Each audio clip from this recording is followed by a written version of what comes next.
بسم اللہ الرحمن الرحیم۔ لطیف وائس ویڈیو دیکھنے والے تمام دوستوں کو السلام علیکم۔ میں ہوں عبداللطیف۔ دوستو، ایک شخص نے چڑیا پکڑنے کے لیے جال بچھایا۔ اتفاق سے ایک چڑیا اس میں پھنس گئی اور شکاری نے اسے پکڑ لیا۔ چڑیا نے اس سے کہا، اے انسان، تم کئی ہرن، بکرے، مرغ وغیرہ کھائے ہیں۔ ان چیزوں کے مقابلے میں میری کیا حقیقت ہے؟ ذرا سا گوشت میرے جسم میں ہے، اس سے تمہارا کیا بنے گا؟ تمہارا تو پیٹ بھی نہیں بھرے گا۔ لیکن اگر تم مجھے آزاد کر دو تو میں تمہیں بڑی ہی کام میں آنے والی نصیحتیں کروں گی، جن پر عمل کرنا تمہارے لیے بہت مفید ہوگا۔ ان میں سے ایک نصیحت تو میں ابھی کروں گی، جبکہ دوسری اس وقت کروں گی جب تم مجھے چھوڑ دو گے اور میں دیوار پر جا بیٹھوں گی۔ اس کے بعد تیسری اور آخری نصیحت اس وقت کروں گی جب دیوار سے اڑ کر سامنے درخت کی شاخ پر جا بیٹھوں گی۔ اس شخص کے دل میں تجسس پیدا ہوا کہ نہ جانے چڑیا کیا فائدہ مند نصیحتیں کرے گی۔ اس نے چڑیا کی بات مانتے ہوئے اس سے پوچھا، تم مجھے پہلی نصیحت کرو، پھر میں تمہیں چھوڑ دوں گا۔ چنانچہ چڑیا نے کہا کہ میری پہلی نصیحت تو یہ ہے کہ بات کبھی نہیں ہو سکتی، اس کا یقین مت کرنا۔ یہ سن کر اس آدمی نے چڑیا کو چھوڑ دیا اور وہ سامنے دیوار پر جا بیٹھی۔ پھر بولی، میری دوسری نصیحت یہ ہے کہ جو بات ہو جائے اس کا غم نہ کرنا۔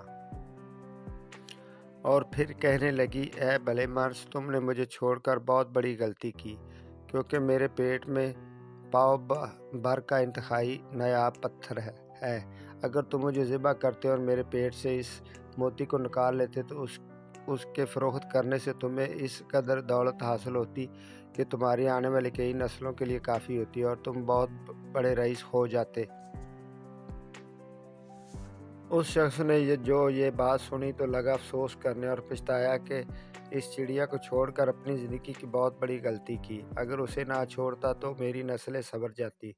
چڑیا نے جو اسے اس طرح سوچ میں پڑے دیکھا تو اڑ کر درخت کی شاخ پر جا بیٹھی اور بولی، اے بھلے مانس، ابھی میں نے تمہیں پہلی نصیحت کی، جیسے تم بھول گئے کہ جو بات نہ ہو سکے والی ہو اس کا ہرگز یقین نہ کرنا، لیکن تم نے میری اس بات کا اعتبار کر لیا کہ میں چھٹانک بھر وزن رکھنے والی چڑیا اپنے پیٹ میں پاؤ وزن موتی رکھتی ہوں۔ کیا یہ ممکن ہے؟ میں نے تمہیں دوسری نصیحت یہ کی تھی کہ جو بات ہو جائے اس کا غم نہ کرنا، مگر تم نے دوسری نصیحت کا بھی کوئی اثر نہ لیا اور غم و غصے میں مبتلا ہو گئے کہ خواہ مجھے جانے دیا۔ تمہیں کوئی بھی نصیحت کرنا بالکل بیکار ہے۔ تم نے میری پہلی دو نصیحتوں پر کب عمل کیا؟ جو تیسری پر عمل کرو گے تم نصیحت کے قابل نہیں۔ یہ کہتے ہوئے چڑیا پھر سے اڑی اور ہوا میں پرواز کر گئی۔ وہ شخص وہیں کھڑا چڑیا کی باتوں پر غور و فکر کرتے ہوئے سوچوں میں گم ہو گیا۔ وہ لوگ خوش نصیب ہوتے ہیں جنہیں کوئی نصیحت کرنے والا ہو۔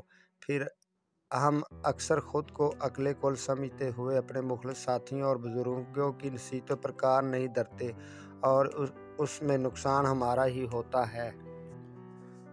یہ نصیحتیں صرف کہنے کی باتیں نہیں ہوتی کہ کسی نے کہہ لیا، ہم نے سن لیا، بلکہ دانائی اور دوسروں کے تجربات سے حاصل ہونے والے انمول سانسے ہیں جو یقیناً ہمارے لیے مشعل راہ ثابت ہو سکتے ہیں اگر ہم ان نصیحتوں پر عمل بھی کریں۔